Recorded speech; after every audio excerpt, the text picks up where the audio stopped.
What happens when the mouse you've cornered turns out to be a lion? For Amelia Vance, life was a quiet, modest dream, until her husband's mistress, Sophia, decided to publicly destroy her. The plan? To humiliate the pathetic, crying wife at New York's biggest gala. But Sophia made one catastrophic mistake.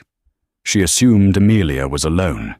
She didn't know who Amelia's family was. Tonight, at the Metropolitan Gala, arrogance will collide with power, and a name spoken only in whispers is about to be shouted from the rooftops. Stay with us for a story of betrayal, revenge, and a shocking revelation that will burn an empire to the ground. The lie didn't have a sound. It had a scent. It was Baccarat Rouge 540, an unmistakable opulent perfume that clung to the lapel of her husband's cashmere coat. It was the scent of saffron, jasmine, and burnt sugar, the signature of a woman trying very hard to be noticed.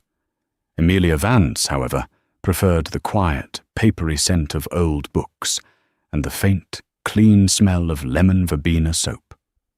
She stood in the massive, white marble foyer of their Fifth Avenue penthouse, the coat heavy in her hands. Jasper hadn't just come home late. He had come home different. For months, the man she'd married, the ambitious, charming, self-made founder of Vance Capital, had been receding from her. He was a ghost in their 10-room apartment, a polite stranger who checked his phone under the dinner table, his thumb scrolling with a furtive, obsessive speed. "Jasper," she called out. Her voice was soft, and it was immediately swallowed by the apartment's sterile, cavernous architecture. He emerged from his study, already loosening his Brioni silk tie. "Long day, Amelia. Just a really long day. The markets are brutal." He kissed her, a papery dry peck on the cheek. He didn't smell the perfume on himself, but Amelia did. It was a phantom, a third person in their marriage. "You smell different," she said, her voice barely a whisper. It was the boldest thing she'd said in months. Jasper froze. His eyes, usually a warm hazel, turned flat and cold.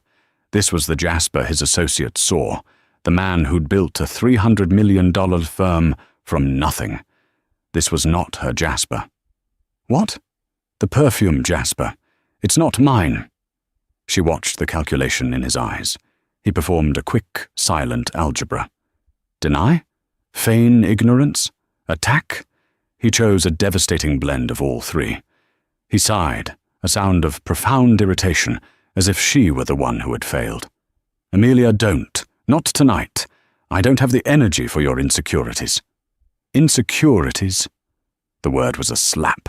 She had supported him, edited his prospectuses, hosted his insufferable clients, and given up her own quiet ambitions in historical research to be the supportive wife his publicist recommended. Yes, insecurities. He finally pulled off the coat and threw it onto a sterile Eames chair. "So I met with a client. She's a perfume designer. Is that what this is?" "You're accusing me?" "I'm not accusing. I'm asking, who is she?" Jasper laughed, a sharp, ugly sound. "It doesn't matter who she is." "It does to me." He advanced on her then, and Amelia, despite herself, took a step back. He had never been physical, but his new, cold aura was a weapon in itself. "You want to know? Fine. You really want to blow up our night? Fine." He ran a hand through his perfectly coiffed hair. "It's Sophia Hayes. You've met her. The gallery owner from Chelsea." Amelia's stomach hollowed out. She remembered Sophia, all sharp angles, bright red lipstick, and a laugh that sounded like breaking glass. She'd dismissed her as a social climber, a gaudy accessory in the art world. "You're with her?" "Yes," he said, the word a simple, brutal fact. "I am, and I'm in love with her, Amelia. I'm not in love with you. Not anymore." The words just hung there, in the cold, white foyer, sucking all the air from the room. Amelia leaned against the wall, the smooth, cold marble a shock to her system. She didn't cry. Not yet. She was too numb. How long? 6 months. 6 months. She thought of the dinners she'd made, the nights she'd waited up, the client emergencies. I want a divorce, he said, moving past her toward the bar to pour a Macallan 25. He didn't even offer her one. A divorce, she repeated. I've been fair. More than fair. He retrieved a thick, cream-colored envelope from his briefcase. My lawyer, Robert Harrison, drew this up. It's generous. You get to keep your car. You get a lump sum. Enough to get a nice place downtown. You'll be comfortable. She opened the envelope. Her hands were shaking. The generous sum was a fraction of what he was worth. It was a severance package. It was an insult. It was designed for the mousy wife he thought she was, a woman with no family, no connections, and no resources of her own. A woman who had come to New York with 2 suitcases and a quiet passion for medieval manuscripts, and who had been saved by him. This is what I'm worth to you? 12 years? This is what's fair, he snapped. This is what my lawyer says. You're not going to get a cent of my company, Amelia. You signed the prenup, remember? She did remember. She'd signed it without reading it, believing in their love story. The gala is in 2 weeks, she whispered, the thought striking her like a stray bullet. The Metropolitan Benefactors Gala. It was the pinnacle of New York's social calendar. This year, Jasper's firm was a lead sponsor. It was meant to be their moment, their arrival. Yes, Jasper said, draining his scotch. And I'm taking Sophia. That's when the first tear fell. It was a tear of pure, unadulterated humiliation. You can't, she pleaded. Jasper, please. The shame. The shame, he laughed again. The shame is being married to someone who's content. Sophia isn't content. She's hungry. She's alive. I'm building an empire, Amelia, and I need an empress, not a librarian. He adjusted his cuffs. Robert will be in touch. I'll be staying at the Mark until you're out. You have 2 weeks, until the gala. Be gone by then. It's cleaner that way. He walked to the door, picked up his coat, the one that still smelled of his new life, and left. Amelia Vance sank to the cold marble floor. The heavy cream envelope lay beside her. She was alone, 30,000 feet above the city, in a glass cage she had mistaken for a home, and she finally, truly, began to cry. She cried for the man she had loved, for the life she had built, and for the devastating public execution he had just scheduled. Sophia Hayes lived her life in hashtags. Winning Dwaham CEO life, Das power couple. She was currently at Balthazar, the clatter of plates and French chatter, a perfect soundtrack to her victory. She raised her champagne flute to her 2 friends, fellow gallery owners who specialized more in social currency than in actual art. To the Empress, she toasted, her crimson-painted lips curling into a smile. So he actually did it? Asked one, her eyes wide. He left the beige ghost? Beige ghost, Sophia cackled, a sharp, loud sound that made a nearby table turn. I love that. And yes, he handed her the papers last night. He said she just crumpled. God, Sarah, you're brutal, said the other friend, with open admiration. She was always at those dinners just sitting there, like a potted plant, a very sad, wilting potted plant. She was a drag on him, Sophia said, leaning in. Jasper Vance is a titan. He's a shark, and he was married to a minnow. Can you imagine? Her at the Met Gala? What would she have worn? J.Crew? Sophia, meanwhile, had just returned from a final fitting with her couturier. Her dress was a custom Valdrin Sahita, a column of liquid crimson silk that was entirely backless, held up by what seemed to be sheer willpower and a string of diamonds. It was a dress designed to be photographed. It was a dress designed to announce her arrival. She had hunted Jasper Vance for a year. She'd accidentally bid against him at a charity art auction, cornered him at a benefit in the Hamptons, and made herself an indispensable consultant for his firm's new art collection. She studied Amelia and saw nothing. No ambition, no fire, no family of note. Amelia was a blank slate, an orphan from somewhere in Europe who got lucky. Sophia saw herself as a liberator, freeing Jasper from a life of quiet, boring mediocrity. And the penthouse? He's giving her 2 weeks to get her dusty old books and cardigans out. By the time we step onto that red carpet, the locks will be changed. We'll fly to St. Bart's the next morning. The penthouse will be fumigated and redecorated by the time we get back. What about the money? Oh, he's giving her some pittance. Sophia waved her hand dismissively. The prenup was ironclad. Robert Harrison handled it. Jasper's lawyer is a killer.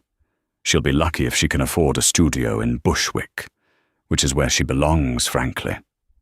Her phone buzzed. It was Jasper. She put it on speakerphone, a performative gesture for her friends. My goddess! Jasper's voice, thick with infatuation, filled the air. Hello, darling, she purred. I'm just having brunch with the girls. We're toasting to your freedom. How is she? Jasper asked. His voice was slightly hesitant. Sophia rolled her eyes. Who? Oh, her. I don't know, Jasper. Probably packing. Don't go soft on me now. You did the right thing. I know. It's just, she looked so broken. It was unpleasant. Of course it was unpleasant, baby. Sophia cooed, her voice a weaponized honey. Divorce is ugly. But think about the gala. Think about us. That's the first day of our real life. You, me, and that massive sponsorship plaque in the main hall. Vance Capital. It's going to be glorious. You're right, he said, his voice firming up. You're always right. The board is thrilled you're coming. I've already updated the seating chart. You're at my right hand. Where I belong, Sophia said, taking a sip of champagne. Now, I have to run. I have an appointment with Vogue for a pre-gala feature. The new faces of philanthropy. She hung up, a triumphant smirk on her face. Vogue?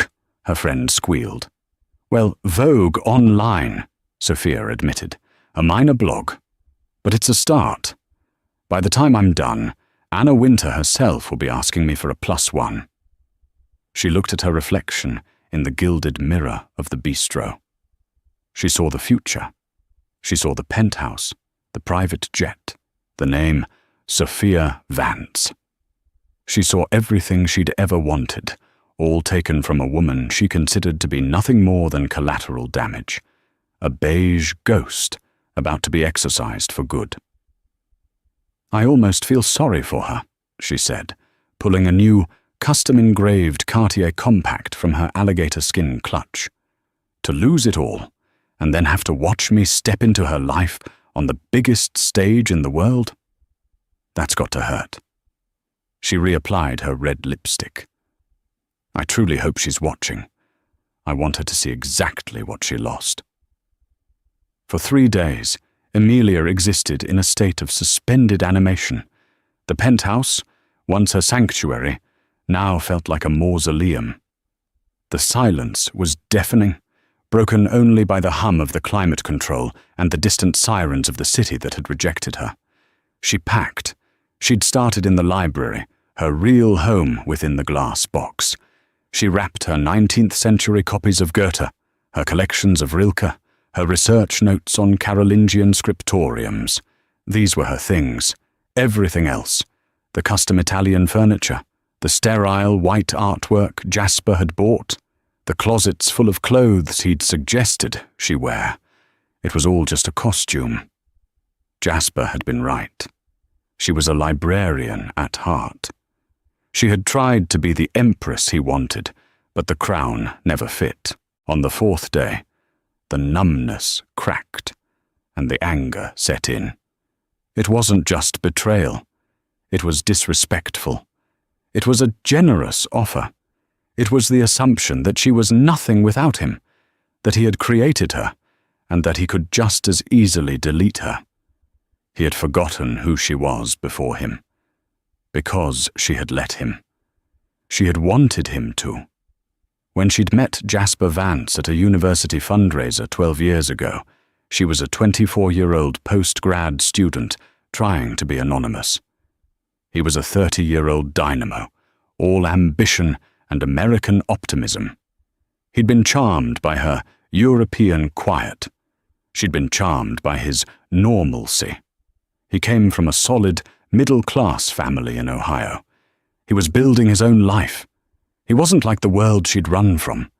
She had run away from a world of suffocating, dynastic wealth, a world of expectations, of security details, of marriages that were mergers, and of a name that opened every door but locked her inside. She had wanted to be Emilia, just Emilia. Now, just Emilia was being thrown out of her home by a man having a midlife crisis with a Chelsea social climber. The irony was so bitter it almost made her laugh. She walked to her desk. Tucked in the back of a locked drawer, beneath her old university dissertation, was a small, unassuming black moleskin notebook. It was not digital. It was not smart. It contained only 10 numbers, written in her own neat, archival quality ink. Her fingers trembled as they traced down the page. She hadn't called any of these numbers in 3 years, not since her grandmother's last, disappointed birthday check-in. She bypassed the first 6 numbers, her uncle, her aunt, her cousins. She went to the 9th number. It was listed under a simple professional name, K. Hildebrand. She picked up her cell phone, the one Jasper paid for, an insult she would soon correct, and dialed the long international code. It rang once, twice. A voice answered, as dry and precise as a legal document. "Ja, Mr. Hildebrand," Emilia said. Her voice cracked. She cleared her throat. "Klaus, it's me. It's Emilia." There was a pause. Not of surprise, but of assessment.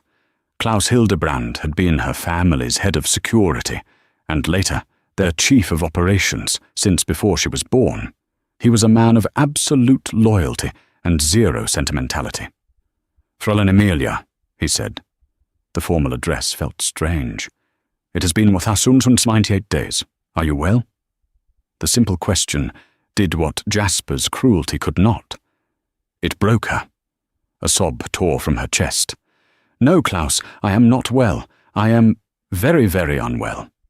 She told him everything. The affair, the mistress, the divorce papers, the gala, the humiliation, the generous offer. Hildebrand listened without interruption. The silence on the other end of the line was not empty. It was heavy, like a gathering storm. When she finished, her voice raw, he said only one thing.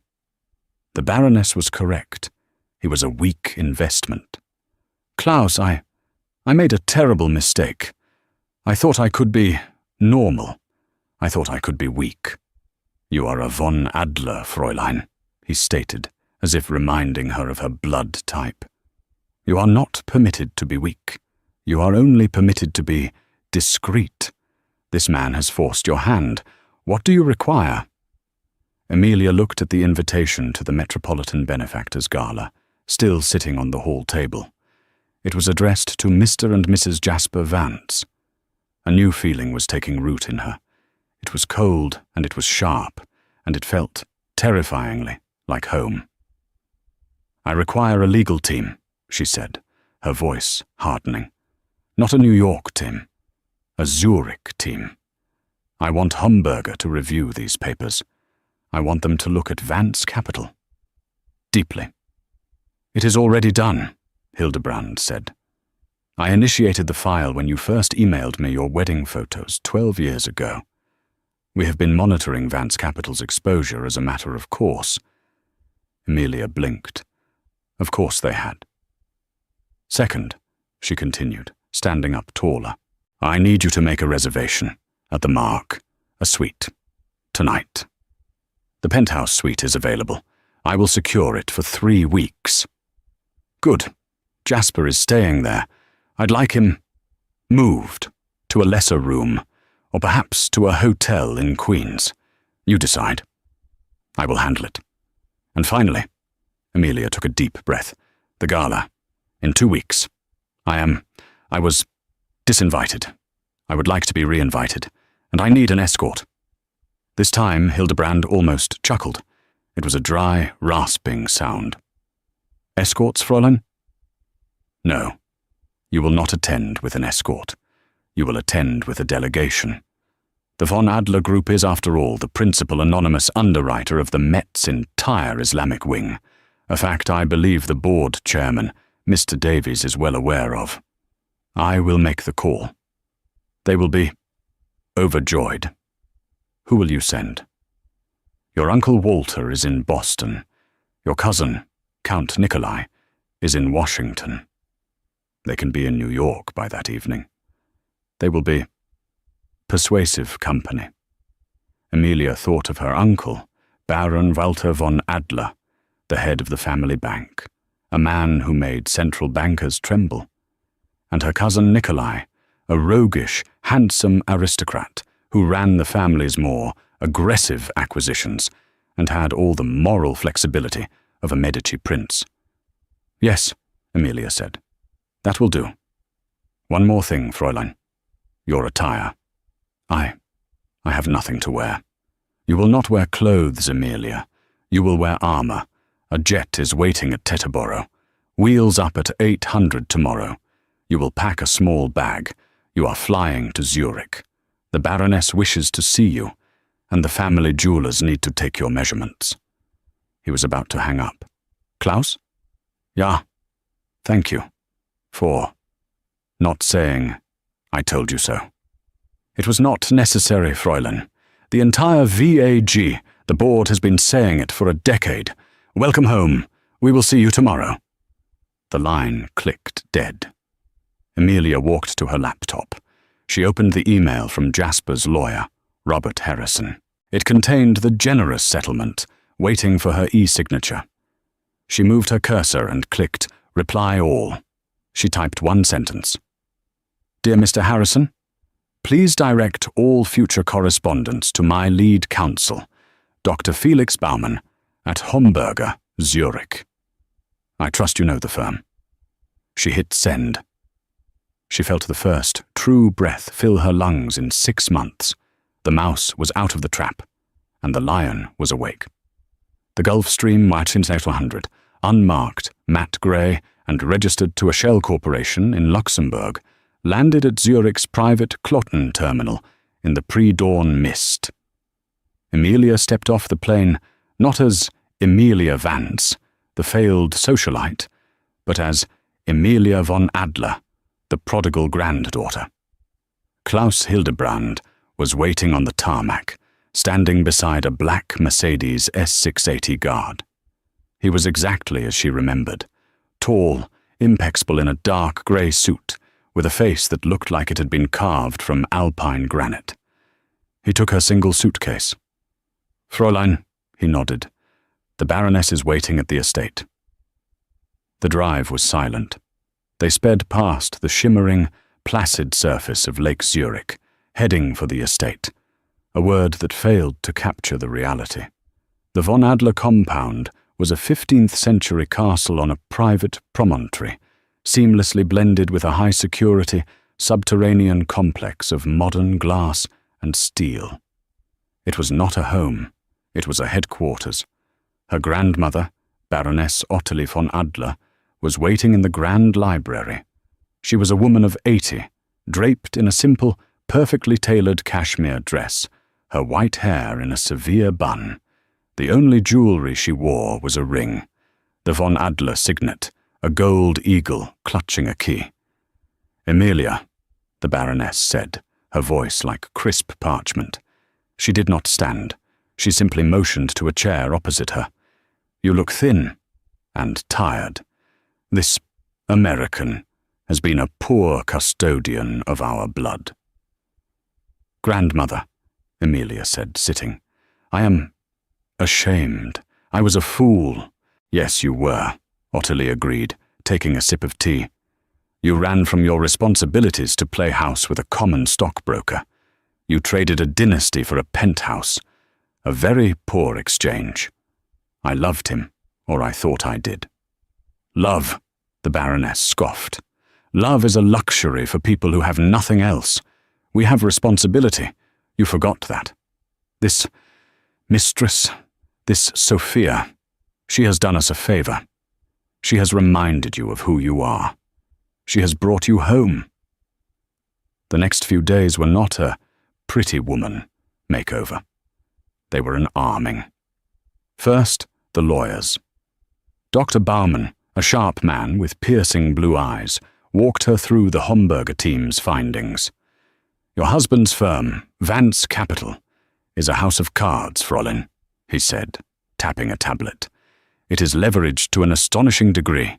He built it on one risky acquisition, funded by a syndicate of 3 private equity groups.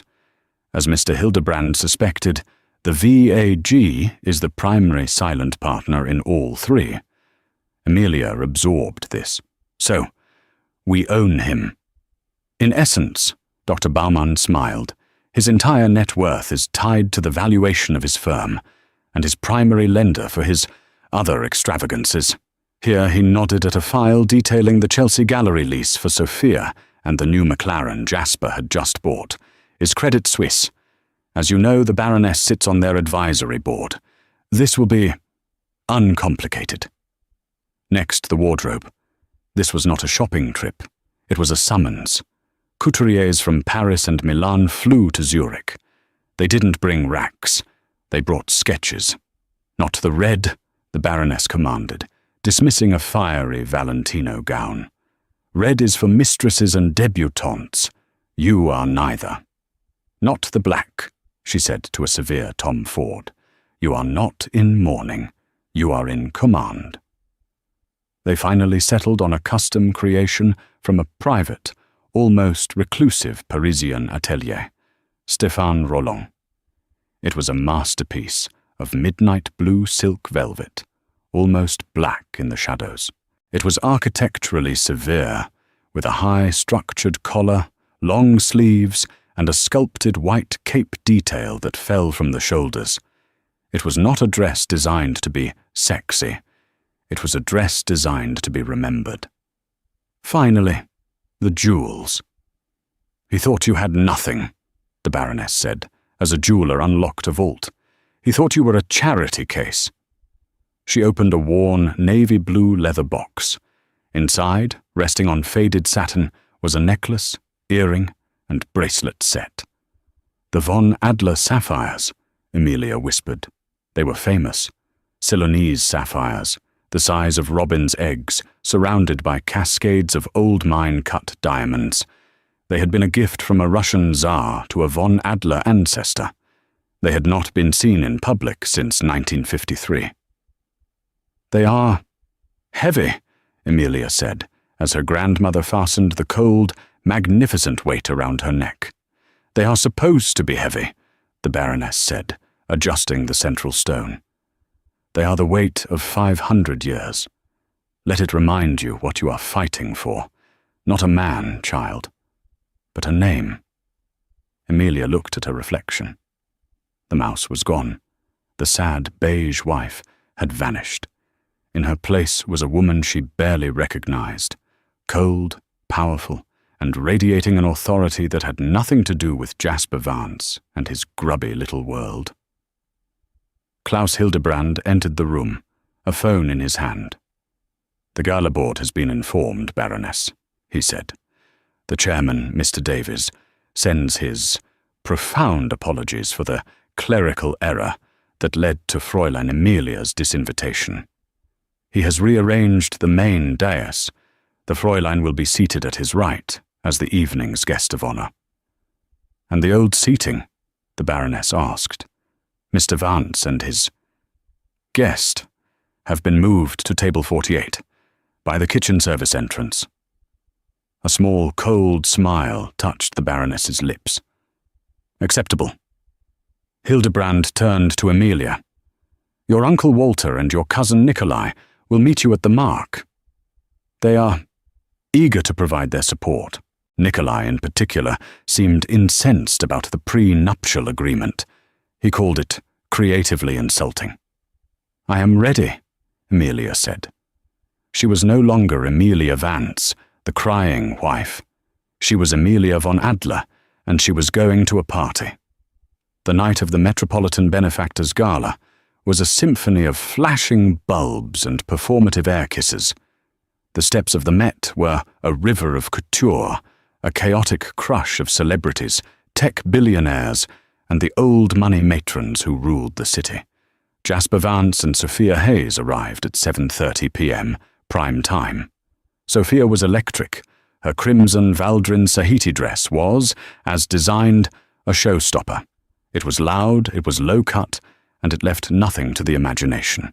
She was Netto's winning. She posed with a practiced pout, one hand on Jasper's chest, the other on her hip. The photographers from Page 6 and Guest of a Guest lapped it up. Jasper Vance, CEO of Vance Capital, and his stunning new muse, gallery owner Sophia Hayes, one reporter shouted. "Muse," Sophia whispered to Jasper, thrilled. "I like that." Jasper, immaculate in a Tom Ford tuxedo, looked proud. He felt reborn. This was the life he deserved. He'd seen the email from Emilia's lawyer and had dismissed it. Homburger? Zurich? It was a pathetic bluff, a desperate attempt by his mousy wife to seem important. His lawyer, Robert Harrison, had assured him she didn't have a legal leg to stand on. He'd been slightly annoyed when the Mark Hotel had suddenly downgraded his suite due to a plumbing emergency. But Sophia's excitement was infectious. They walked into the Great Hall, past the receiving line, and into the Temple of Denda, where the gala was being held. The ancient Egyptian temple was bathed in a soft amber light, and the reflecting pool shimmered. "Our table," Jasper said, gesturing toward the front. "Table 4. But a frantic-looking coordinator with a headset intercepted them. "Mr. Vance. Oh, thank goodness. There's been a slight seating adjustment, a last-minute change in our donor hierarchy. We've had to move you. You're at table 48. 48? Jasper frowned. "That's impossible. My firm is a silver sponsor. Yes, well, our platinum and diamond donors. You understand. Table 48. It's just through here." Here was past the main floor, past the lesser donors, and in a far corner, practically vibrating from the noise of the kitchen doors swinging open and shut. "This is an insult," Sophia hissed, her face mottling with rage. "Jasper, fix this." I'll find the chairman," Jasper stammered, his confidence evaporating. But before he could, a sudden, palpable hush fell over the entrance. The cacophony of the press line outside, which had been dying down, suddenly erupted with a new, frantic energy. The music inside seemed too quiet. "What is it?" Sophia demanded, craning her neck. "Did Rihanna arrive?" It wasn't Rihanna. A phalanx of black, diplomatic-plated Mercedes S680 guards had pulled up. They were not the flashy Rolls-Royces or Bentleys of the new money tech crowd. These were serious cars. Cars for heads of state. Security, the gala's own, and several new, stern-looking men in dark suits formed an impenetrable wedge.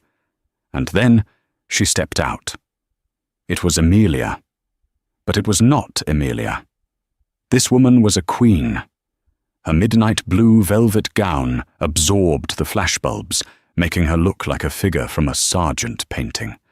Her hair was swept back into a severe, regal chignon, and around her neck. Even from 50 feet away, the jewels were blinding. The von Adler sapphires. She was flanked by 2 men. One was older, in his 60s, with a severe, powerful face that screamed old money. This was Baron Walter von Adler. The other was younger, impossibly handsome, in a bespoke, peak-lapel tuxedo, with a bored, aristocratic expression. This was Count Nikolai von Adler.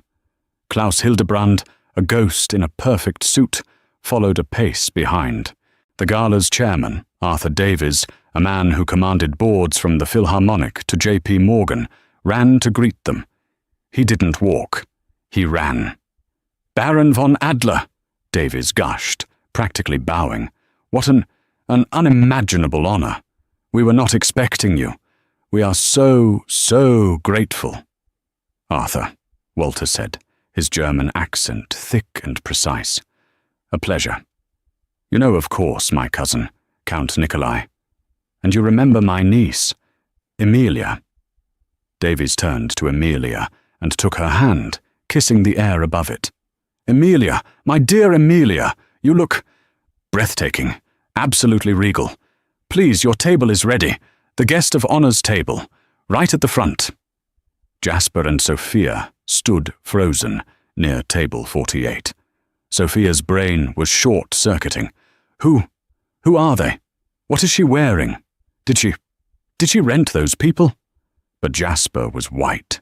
He was a finance man. He didn't just know the name von Adler. It was a legend, a ghost. The VAG, the von Adler Group. They weren't just rich.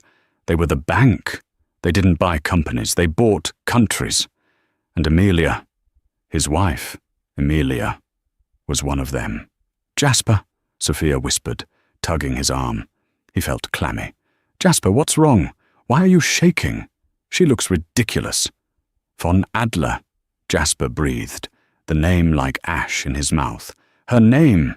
It's Emilia von Adler." "So what?" Sophia snapped. "It's some dusty old German name. Who cares?" "Sarah," Jasper said, his voice a terrified whisper. They own my backers. Homburger. It's their personal law firm. Oh God, oh my God." He was looking at Emilia, but he was seeing a firing squad. Emilia glided past them. She didn't look at them. She didn't even glance in their direction. She was a planet, and they were invisible, shivering moons in her orbit. She passed table 48, leaving the scent of a very faint, very old and very expensive perfume. Not lemon verbena, but something dark and complex, like sandalwood and old roses. Sophia watched the woman she had mocked, the beige ghost, be personally escorted to the main dais by the most powerful men in New York, dripping in jewels that could buy her entire gallery, her entire life, 100 times over. "No," Sophia whispered, her bravado finally cracking. "No, that's not possible." Jasper just sagged against the wall, the rhythmic thwack, thwack, thwack of the kitchen door punctuating the death of his empire. The dinner was a blur for Jasper and Sophia. From table 48, they had a perfect view of the kitchen's stainless steel-plated door and the back of a large floral arrangement. They were pariahs. No one spoke to them. The few people who did recognize Jasper offered a curt, confused nod before hurrying away. The word was spreading. Jasper Vance had somehow, catastrophically, offended von Adler's. Sophia, meanwhile, was on her 5th glass of champagne, her rage and confusion curdling into a toxic, volatile slurry. "It's a trick," she kept muttering, scrolling furiously through her phone. "It's a bluff. Von Adler. There's nothing on Instagram, nothing on page 6. They're nobodies." "Sarah, shut up," Jasper hissed, his face pale and slick with sweat. "They're not on Instagram because they own the companies that fund Instagram. They're not nobodies. They're everybody." His phone was vibrating off the table. It was Robert Harrison, his lawyer. He ignored it. It was his main investor. He ignored it. It was his bank. He ignored it. Across the room, Amelia was the picture of grace. She sat between the mayor of New York and Arthur Davies. She spoke little, but when she did, people leaned in. She was captivating. She didn't laugh loudly, like Sophia. She smiled, a small, knowing smile that made titans of industry feel like they were being knighted. After the main course, Amelia excused herself. She wanted a moment. She walked toward the reflecting pool, the magnificent temple of Dendor glowing behind her, its reflection shimmering in the dark water. She needed a breath of quiet air before the final act. Sophia saw her. "This is it," she snarled, standing up. "Sarah, no, sit down." Jasper grabbed her arm. "Get off me." She ripped her arm away, her crimson dress straining. "I'm not letting this liar ruin our night. She's faking it. I'm going to call her out." Fueled by champagne and a bottomless well of narcissistic rage, Sophia stalked across the main floor. The click of her heels on the marble floor was sharp, drawing a few eyes. Amelia heard her coming. She turned, her face impassive.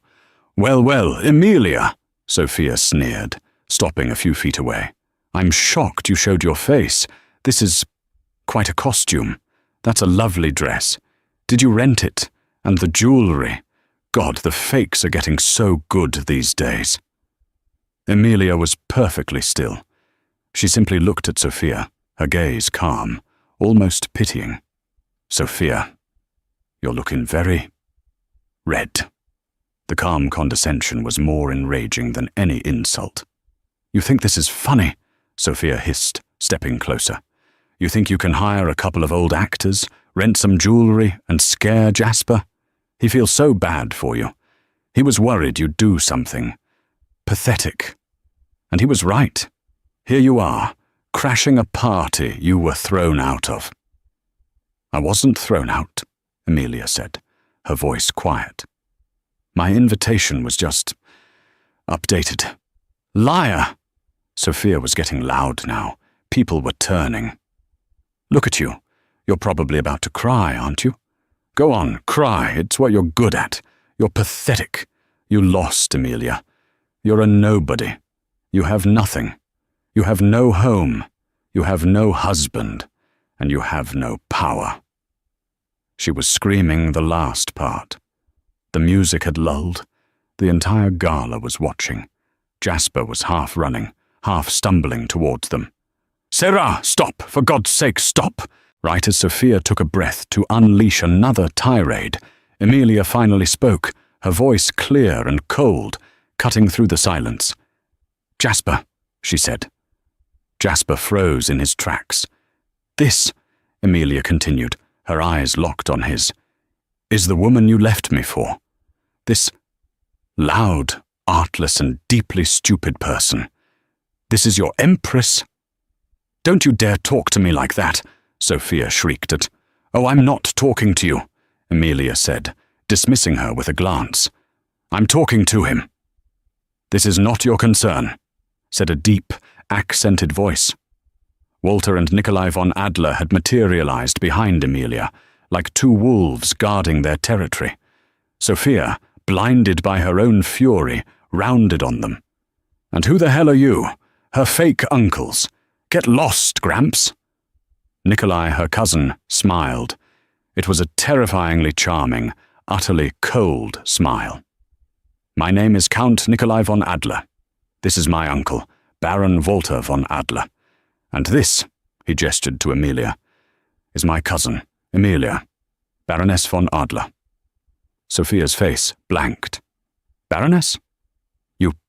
You're lying." Walter von Adler ignored Sophia completely and fixed his gaze on Jasper, who looked like he was about to be sick. "Mr. Vance," Walter said. "Vance Capital, a promising little firm.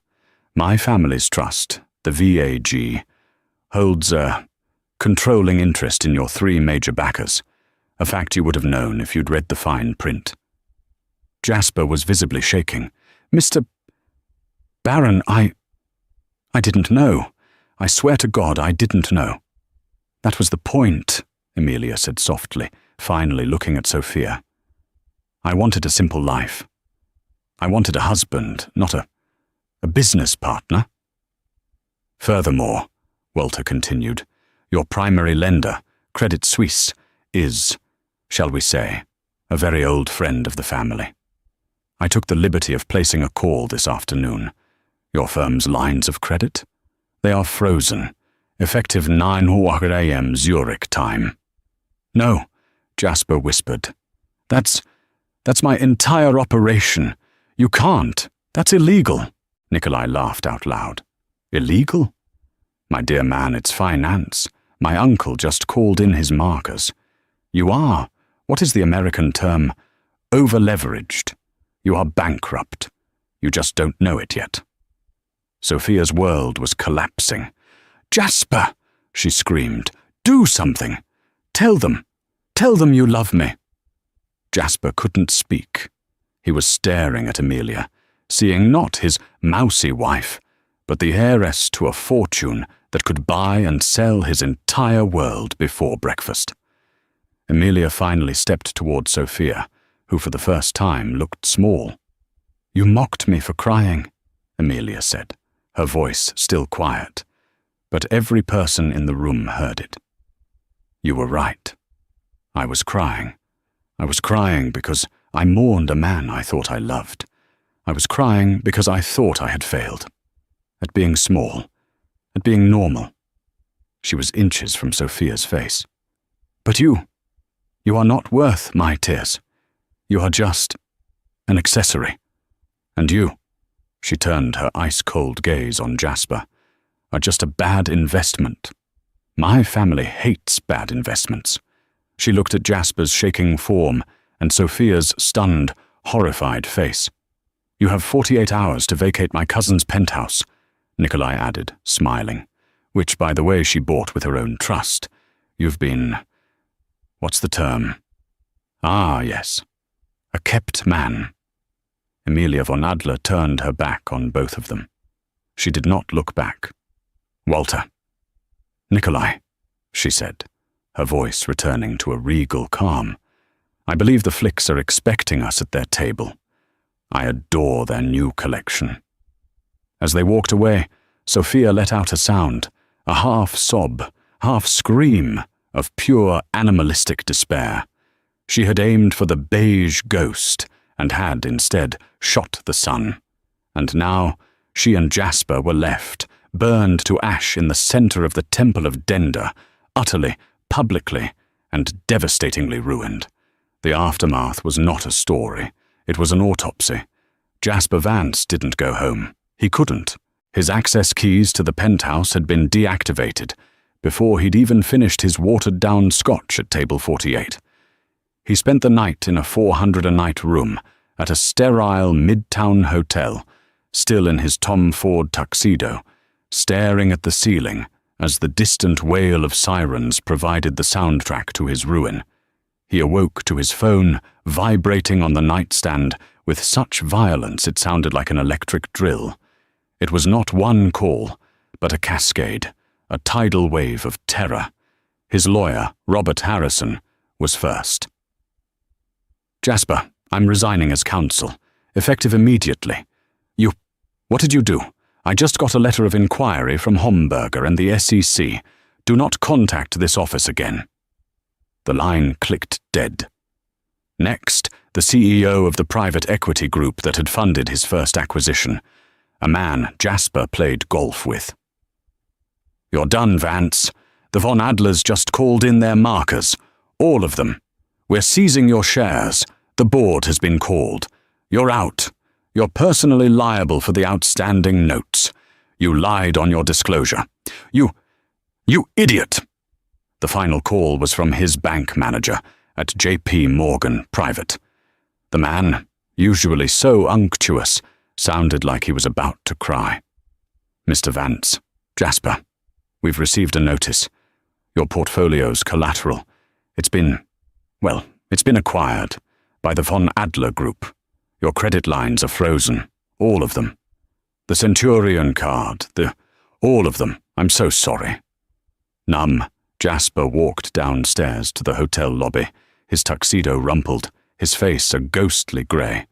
He tried to buy a bottle of water and a Financial Times. The cashier ran his Amex Centurion. It beeped. Declined, sir. He tried his Chase Sapphire. Declined. He tried his corporate card. Declined. He stared at the machine. This was it. This was the moment. Jasper Vance, founder of Vance Capital, couldn't buy a $4 bottle of water. He turned and walked out, leaving his cards on the counter. When he finally made it to the garage where he'd parked his McLaren, the one he'd bought to impress Sophia, it was gone. In its place was an oil stain, and two men in reflective vests hooking up a tow truck. You Vance? One asked, not looking up from his clipboard. Repossession. The order came in at 4 a.m. Sign here. Jasper was left on the curb in a dirty tuxedo as his $300,000 life drove away. Sophia's reckoning was, in its own way, more public. She woke up in her Chelsea apartment, her head pounding, convinced it was a nightmare. Then she checked her phone. She didn't search for the Vogue article. She didn't need to. Her Instagram was the epicenter of a nuclear explosion. She had gained 50,000 new followers, and every single one was there to mock her. The Page 6 headline was brutal. Gala catastrophe. Mistress Sophia Hayes mocks mystery heiress who turns out to be a baroness. But it was the meme that truly killed her. It was side by side. On the left, Emilia, serene and regal in her midnight blue velvet, the von Adler sapphires blazing. On the right, Sophia's face, contorted in a drunken, crimson lipsticked shriek. The caption, "When you order a power couple on wish.com." It was everywhere. Her friends from Balthazar had not only unfollowed her, they had blocked her. Her gallery's website was down. She threw on sunglasses and a coat and rushed to her space in Chelsea, only to find a heavy-duty chain and a bright orange eviction notice plastered to the glass door. Reason: lease non-payment. Jasper's now frozen credit line had been guaranteeing her rent. She was a ghost. She was what she had called Emilia. A beige ghost, only painted a gaudy, desperate red. 3 months later, a former client, a wealthy woman from the Upper East Side, whom Sophia had once snubbed, was walking through the main floor of Bloomingdale's. She stopped at the fragrance counter, needing a refill. "Can I help you?" asked a saleswoman, her voice dead, her smile a painted-on grimace. She wore the standard black uniform and a cheap plastic name tag that read, "Sira." The client stared. "Sophia? Good God, is that you?" Sophia Hayes, the muse, the empress, met her gaze. The crimson lipstick was gone, replaced by a regulation, brand-approved nude. "Yes," she whispered, her throat tight. "Will it be the eau de parfum or the extrait? The Baccarat Rouge 540 is special." Emilia did not stay in New York. She had not come back to reclaim her old life. She had come to exorcise it. She flew back to Zurich. She sat with her grandmother, the Baroness Ottilie, in the Grand Library, the same room where she had been admonished just weeks before. "The bank board meets on Tuesday," the Baroness said, her voice crisp. "Your Uncle Walter has already nominated you for a seat. It is time. You will oversee our North American acquisitions." Emilia looked at the old woman, the matriarch who had commanded armies of capital for 50 years. "No, grandmother," Emilia said, her voice soft but firm. Ottilie's eyebrow arched. "No? No, I don't want the bank. I don't want acquisitions. That is Walter's world. It is your world. It is not mine." "And what is your world, child? More dusty books?" "Yes." Amelia said, a small smile playing on her lips. "Dusty books. The foundation. You've let the Von Adler Philanthropic Foundation sit dormant for too long. It's just a tax shelter. I want to make it a force. I want to fund the arts, restoration, and libraries. I want to build things that last, not things that can be frozen by a phone call." The Baroness was silent for a full minute. She stared into the cold fireplace. Finally, she nodded, a look of profound, newfound respect in her ancient eyes. "You ran from us to find quiet," Ottilie said. "Now you have returned, and you will command the quiet. A very worthy choice, wiser than your uncle's." A year later, Amelia Vance was a forgotten name, but Baronessa von Adler was spoken with reverence in the halls of Florence. She was not in a glass tower. She was in a 15th-century scriptorium overlooking the Ponte Vecchio, personally directing the Uffizi's new manuscript restoration initiative. She was wearing a simple white linen dress, her hair tied back, her hands smudged with archival pigment. She was happier than she had ever been. Klaus Hildebrand, who had refused to leave her side, entered the sun-drenched room. He looked softer. He even carried a small tray with 2 espressos. "Fräulein," he said, setting it down. A letter arrived. It was routed from Zurich, from Ohio. It has been screened for contaminants. It is from him. He handed her a crumpled, multi-page airmail envelope. The return address was St. Jude's Rehabilitation Center, Dayton, Ohio. She opened it. It was 10 pages of Jasper's desperate, looping scrawl. He was in rehab. He was a broken man. He had been a fool, bewitched by Sophia. He had always loved Amelia, only Amelia. He just needed a little help, a loan, just $50,000, for a new start, for the sake of what they once had. Amelia read every word, slowly, as if it were a historical document. She felt a distant pity, the same pity she felt for the foolish, grasping popes described in the manuscripts she saved, a specimen of a forgotten time. She folded the letter and handed it back to Klaus. "Klaus, please have Dr. Baumann's office in Zurich send a reply." Hildebrand raised a silver eyebrow. "A reply, Baroness?" "Yes," Amelia said. "A standard, formal cease and desist, and include a small donation to the facility in his name, anonymous, for $100. Let it be his final severance payment." Klaus almost smiled. "As you wish." "And the letter?" Amelia turned back to her work, a 15th-century text on the folly of grasping kings. The afternoon sun illuminated the gold leaf on the page. "File it," she said, picking up her restoration brush. "Under what heading?" Amelia looked up, the Florentine light catching the simple sapphire studs in her ears. "File it under extinct accounts." And that's how the beige ghost reclaimed her name. This story is a powerful reminder that you never know the true power of the person sitting across from you. The quietest person in the room is often the most dangerous. What Sophia and Jasper saw as weakness was Amelia's choice. A choice to be humble, to be simple. But when they forced her hand, they didn't just lose a fight. They lost the whole war.